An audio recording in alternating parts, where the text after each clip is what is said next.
Good afternoon. Welcome to the 88th Goodyear Cotton Bowl Classic. Today's offensive breakout news conference features Ohio State offensive coordinator Brian Hartline and student athletes Devin Brown, Emeka Ibuku, Travion Henderson, Xavier Johnson, and Cade Stover. They'll be available across the hallway in Green Room A here in a little bit, so probably here in about 15 minutes or so. Coach, appreciate you being with us here today. Before we get to questions, we'll go down each player and have you give a comment about each of those young men. We'll start with Devin Brown. Yeah, Devin's been doing a great job. Obviously he's in a different role currently than he maybe has been all year. Coming back, also getting a little dinged up during the middle of the season. Was gaining a lot of momentum through the season, but he's having a great bowl prep. And we're excited that he's out there. Brings a lot of good energy to practice. The guys are excited to have him, running the show. And but Devin's done a great job preparing for this game. He knows the importance, and his work has resembled that. All right, Emeka Ibuku. Emeka is doing great. Excited to play in the Cotton Bowl. He, coming off again from an injury earlier in the year, he's feeling really good. I think, for him, there's probably a point where maybe he was a little frustrated on not being, fully to where he wanted to be coming off that ankle. But he looks good, running well, running fast, and excited to play. Travion Henderson? Travion looks fast, as we always know. Having him out there, it's been different, in the run game. He's a major impact player. When he gets the ball in his hands, he's always likely to take it to the house, and we are definitely a better team running the ball when we have Trey in there. All right, Xavier Johnson. Xavier Johnson, jack of all trades, right? I mean, he play a huge part in special teams. He'll play a huge part in the receiver room, play a huge part in the backfield. There's nothing X can't do, and he provides a lot of flexibility because of his skill set. And he's definitely going to be a major part of what we do through this bowl game. Finally, Cade Stover. Cade Stover, he's, as you guys know, Cade, is the backbone, I think, of this offense at times. He's tough. He plays tough. He wants his teammates to play tough, and he sets that standard offensively. Having Cade, in the lineup and playing the way he's played and as productive he's been, how consistent he's been, has been a huge part for our offense, and that says a lot about what Cade's done in the offseason to prepare for this year. Everyone has seen the growth, and he's one heck of a player, and we're lucky, we're glad to have him for this bowl game. Coach, thank you for your comments. Yep. We'll now go to questions. Please raise your hand. Jason and Matt will get a microphone. We do have a number of media members, so if you'll ask one question, we'll move the microphone. We'll try to get back if you have follow-ups, but let's limit that to one question. We're going to start over here, Coach, on our right-hand side, right in the third row, in the middle. Yeah. Andy Anders, 11 Warriors. Just circling back to Devin, what's the process been like between you and Ryan and Corey to get him ready to go in this game? Well, he's put in a lot of good work up to this game, so it wasn't like you're starting from scratch or you didn't know what he was, and so I think there's probably a heightened awareness on his part just because he knows he's the guy now. I mean, that's it's just an athlete's perspective. I mean, you say what you want, and you should prepare like you're the guy, but it's still a little different when you are the guy, and he's had that opportunity all bowl prep. He's gotten better through bowl prep. So I think it's big on us, to make sure, okay, what do we feel like Devin does best? And let's make sure we do that. And, he's taken the bull by the horn and ran with it. So a lot of credit to him, and really excited to see him let it loose on Friday night. Coach, we'll go over here in front of me in the front row. Yeah, Brian, very similar, but is it mentally, is it physically, is it the intangibles since Kyle is gone that you see a change in Devin, other than that awareness? I don't know about that. I think that I think it changes for everybody, whether it's year to year.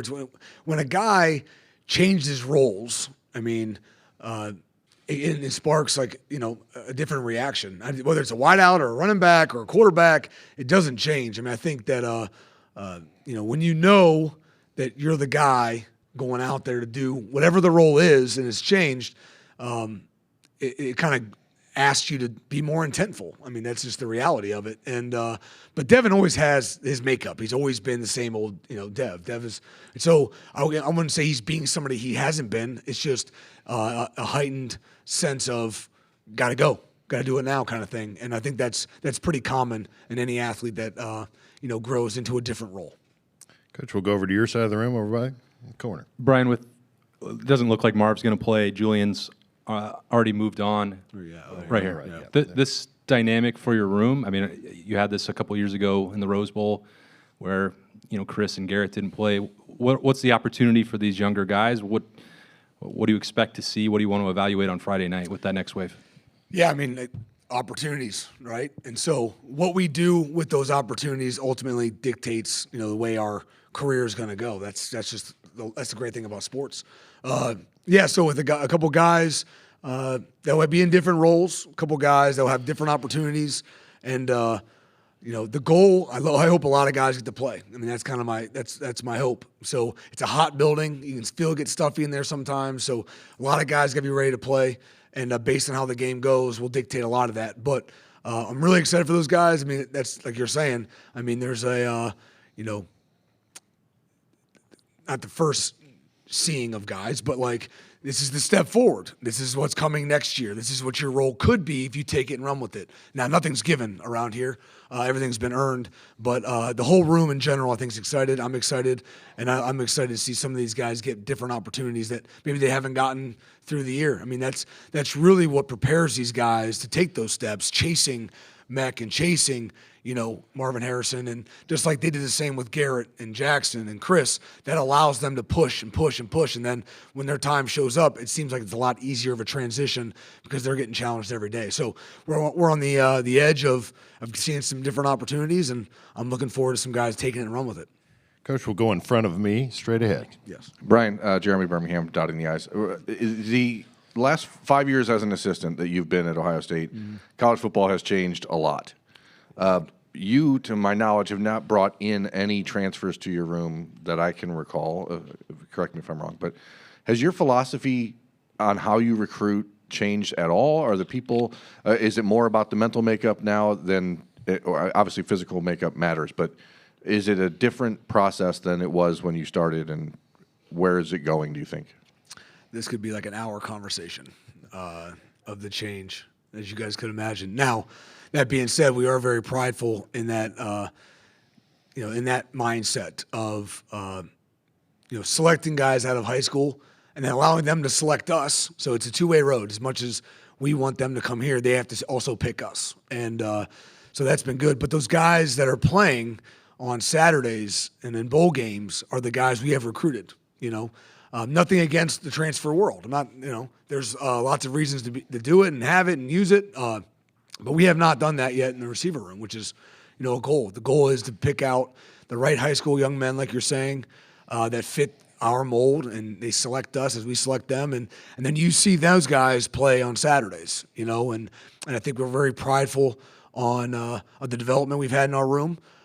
It's always can be better. I mean, it's always easy to sit back and try to pick out this or pick out that in any room, whether it be, doesn't matter, any position. But there has been a lot of pride, at least in our room, that we've talked about, loving the fact of bringing guys in, developing them, although tough. I mean, every single guy you've seen leave, right, into the NFL, there's been hard days. And sitting there, I'm not going to expose anybody, but tears and crying, and it's hard, and I want to go home, and am I good enough to play here, coach, and am I good to play at the next level? Those are hard days, but the end result has been pretty awesome and very satisfying, for not only as a coach, but as the players themselves. So, that could be a long conversation, Berm, about everything. It's constantly changing, and in the first 2 years, we don't even know. I mean, it's only been 2 years of this, and I can't imagine what it's going to look like in 5. And so, that being said, trying to continue to identify the right guys, develop the right guys, and hopefully see them then chase their dreams from high school through our room and to the NFL. It's always the goal. So we're prideful of that, and hopefully we can continue that. Coach, over to our right with the hat on the aisle. Yeah, with a hat. Tim May, Letterman nice Row. hat. Yeah, Brian. How ready is Carnell Tate for this moment? The defensive players yesterday we were talking to have raved about it, although he's practiced, all year, but especially this month. And then number two, what was your initial reaction when Jeremiah Smith said he didn't know till the last 2 minutes he was picking Ohio State? And I don't know, what did that feel like to get that big commitment on signing day?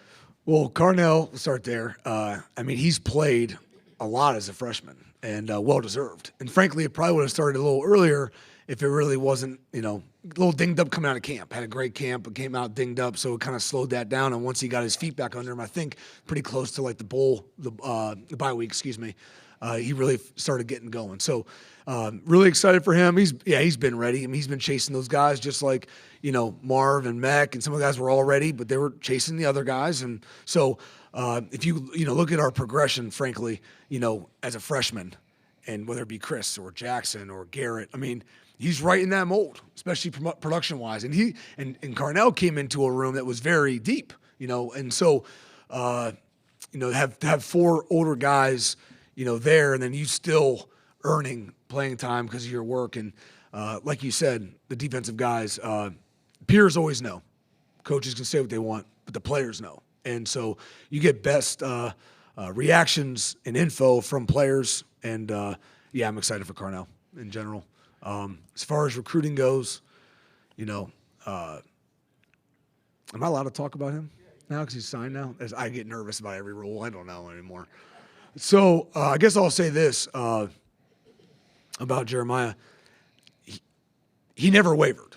His family never wavered. He can say what he wants 2 minutes before the hat came out, but he always told me the same thing. His parents always told me the same thing.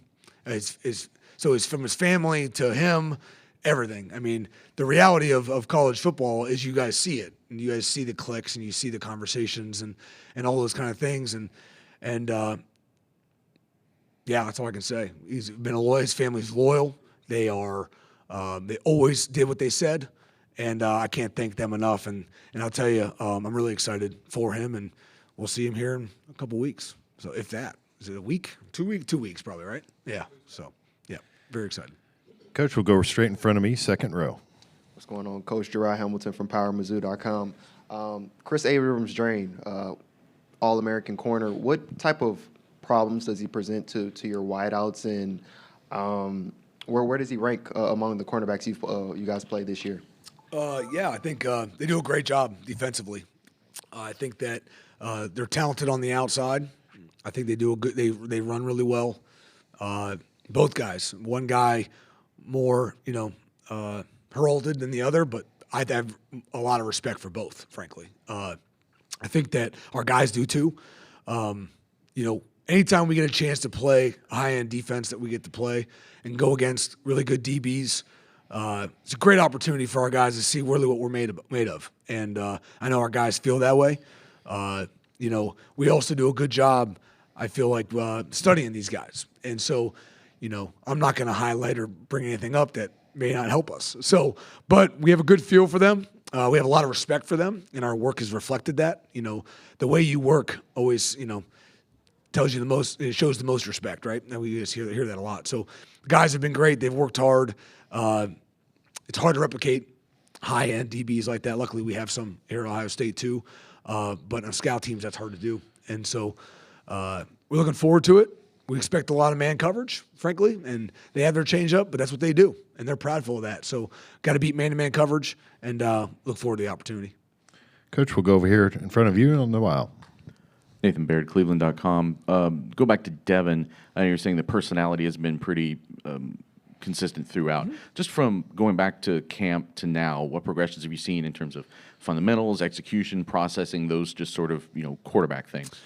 Yeah, I think coming out of camp, the big conversation was probably consistency, right? The quarterback that was the most consistent was going to, earn the job or earn the opportunity. And that's probably where it was. That was probably the difference point. And again, I don't want to speak for Coach Dennis and Coach Day, but that was a big part. I've seen that evolve and grow.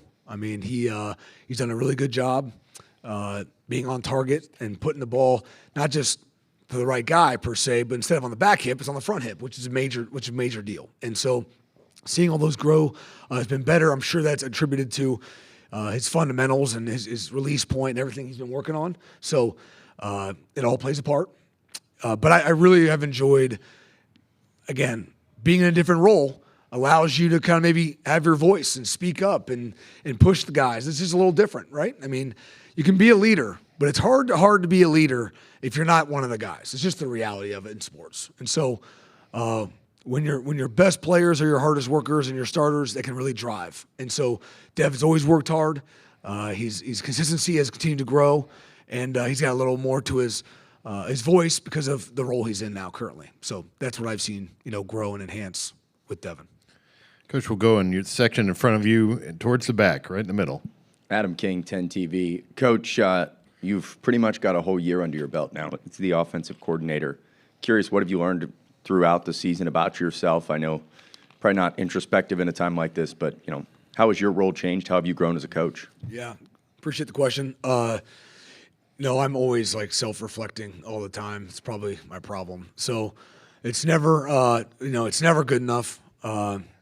I don't have every answer that I wish I had, and I'm sure other coaches feel the same way, but that's kind of the standard I try to carry myself to.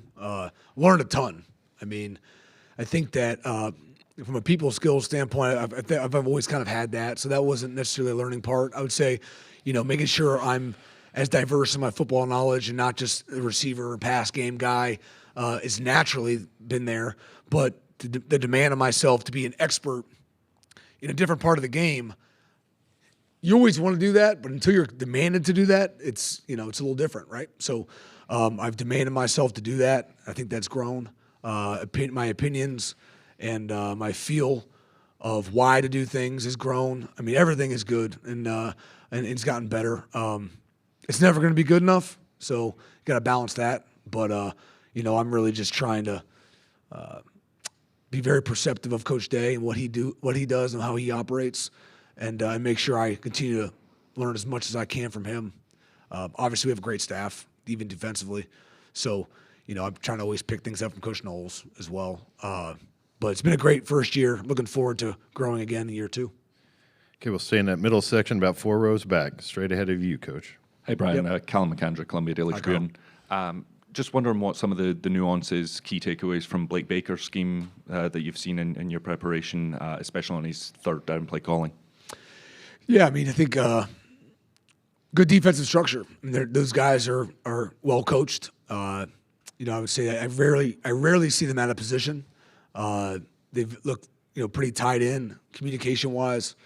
I think that he puts his guys in good positions to be successful. The pressures that he likes to bring, but it's one of those defenses where he's getting good calls in at the right times versus the right structures, and the guys are playing confidently. There's not a lot of hesitation. They're playing fast, whether it is just some man coverage or whether it is some pressure packages. They've been very sound, and I've been very impressed with their defensive structure. Okay, we'll go right up in front of you, Coach, front row. Right, Bill Rabinowitz from the Columbus Dispatch.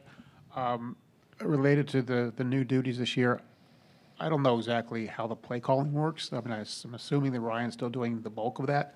How has that worked? What's your role in that, or how do you think it's going to evolve in the future? Yeah, Coach Day is still, head man and rolling. So he's calling plays. Obviously, I'm a big part of that conversation.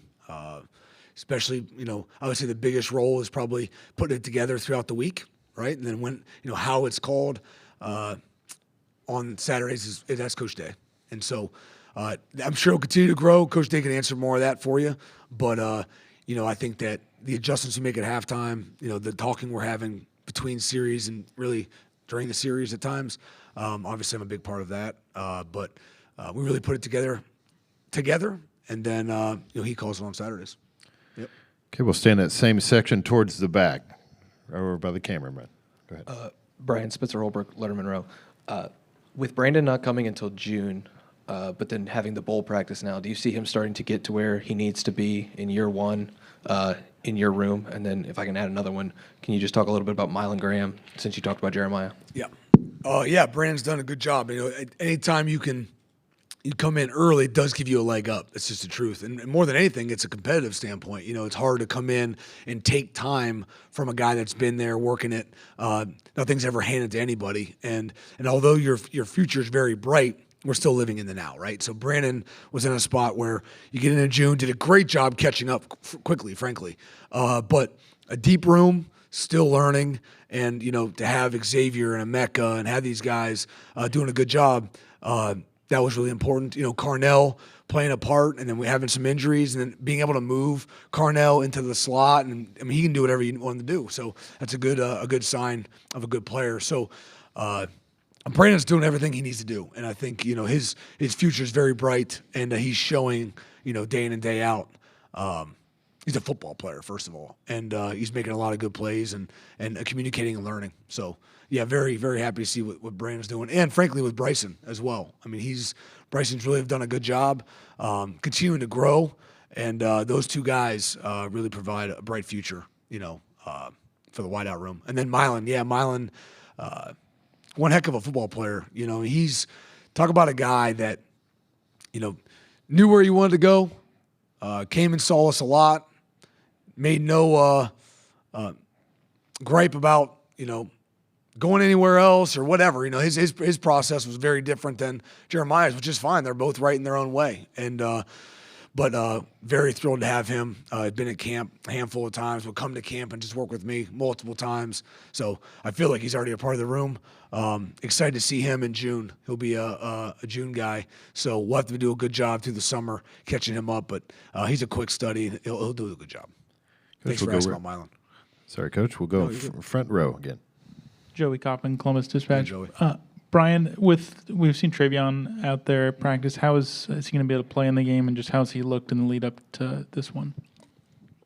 Yeah, Trey's look great. Practicing hard.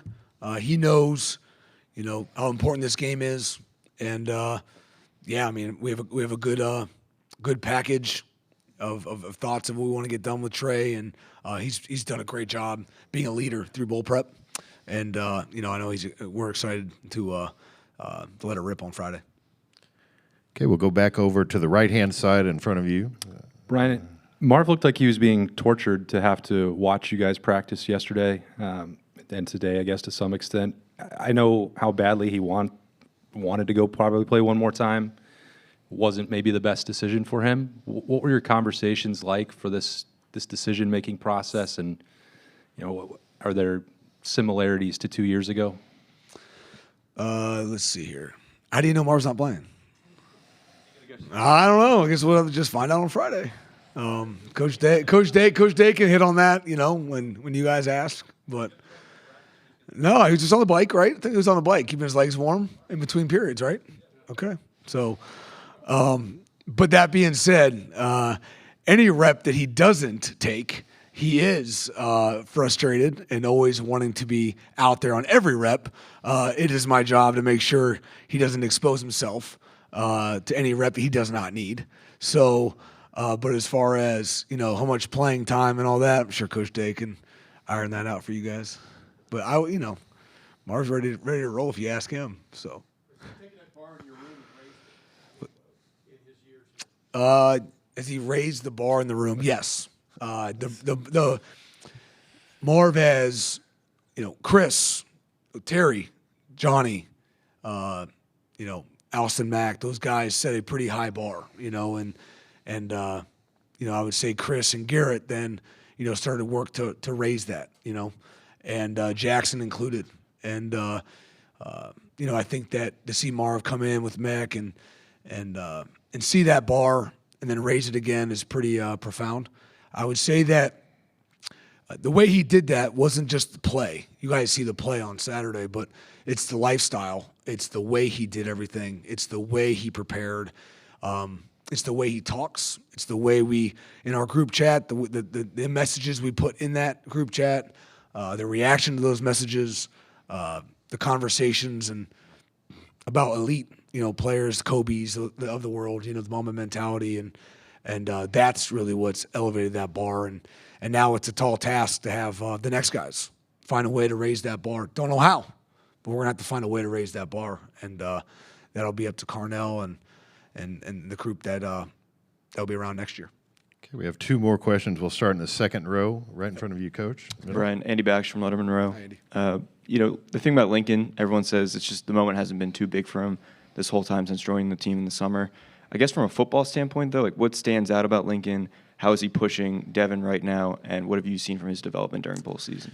Yeah, I mean, Lincoln's continuing to take steps, right? I mean, the biggest thing I think on younger quarterbacks is you don't want to be in a spot where you're taking 2 steps forward and a step back. It just slows that, right? Just nice and steady, take a step, take a step, take a step. Once you do it, check that box. Don't uncheck a box you've already checked, right? I mean, all those kind of things. Now, our offense is very complex. We ask these guys to handle and do a lot of things. We'll obviously adjust them to make them fit, for the players. We've done a good job of that over the years, and so, but we're still going to push them, and we're going to ask them to, handle as much as possible. Lincoln's done that. He said he's looked the part. He's definitely an athlete. That's well documented.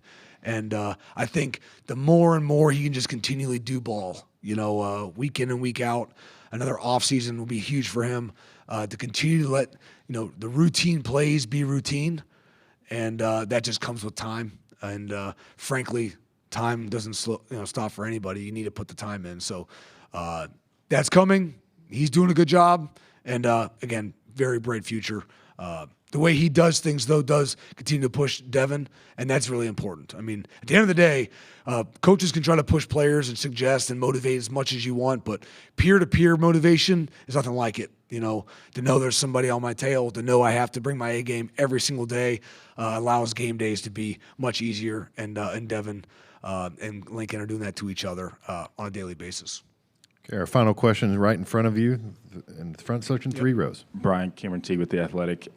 You mentioned Devin earlier about just how much he always prepared to be QB1. Through the year, obviously, he loses the quarterback battle. You guys find the red zone package for him, then he gets hurt. How have you seen him fight through kind of the ups and downs of the year as the backup, and then how does that prepare him for a moment like this and in the future? Yeah, that can be some of the hardest and biggest learning moments of a young player's, life. Doesn't matter the position. Obviously, only one quarterback plays, so it makes it even harder there sometimes. So, but yeah, he's handled it. And if you were to say, "Hey, how do you want your career to go?" you probably wouldn't paint it this way, But that goes. It's well documented for all kinds of guys, And so it helps shape them. Everything happens for a reason. There's a learning. There's a silver lining in all of it, and I think Devin's grabbed that and progressed, to the point to where he's at now. I mean, he's in his spot now, and this goes for any player.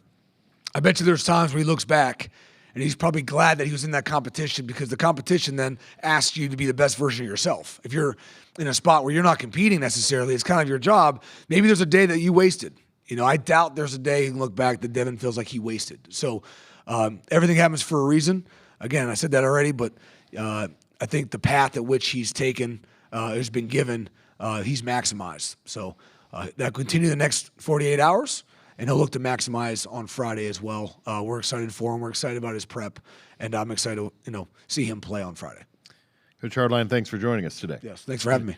A transcript of this conference, good to go, along with video and audio files, will be distributed via email and posted online via the Goodyear Cotton Bowl Classic section of the College Football Playoff Media Portal. To gain access to the portal, send an email to licensing@catapultsports.com. Again, a reminder, the Ohio State players are across the hall. They'll be arriving shortly. Thank you for joining us today.